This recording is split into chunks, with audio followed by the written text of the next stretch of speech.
Yun mga katuldok, dito na naman ako sa sa palayan. So ito, may nakuha na ako, isa pa lang yung palaka na kinakain. So ito yung lagayan ko, wala pang laman yan. Ito unang huli ko, so susubukan ko kung makarami ako. Yan, narinig ba yan? Nag-iingay mga katuldok, dun sila banda sa kabila. Ano mo doon, tutok mo doon. Yan doon, kaso may bakod. Balik ko rin.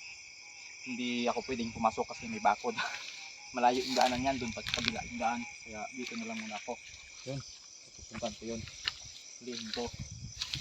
Medyo maliit pero yun. Bilis.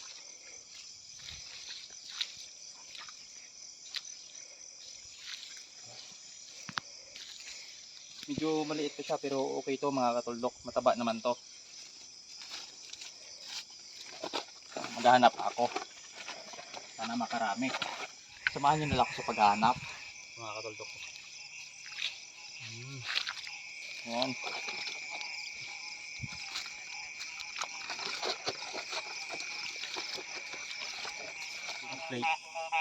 Yun mga katuldok, napakaliit na palaka lang yan pero napakalaki ng boses niyan. Kinakain din yan kaso maliliit nga lang sila. So mas gusto ko yung malalaki para siyempre mas masarap yun, tsaka maraming karne.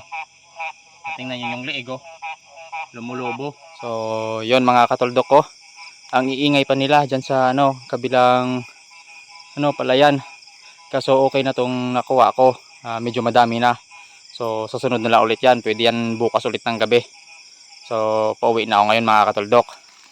Ito na mga katuldok yung nahuli ko ngayong gabi. So yan yan, marami na yan, siguro nasa 2 kilo to mga katuldok. So ayos na, may pang ulam na naman ako ngayong gabi. So yun lang mga katuldok, ayos.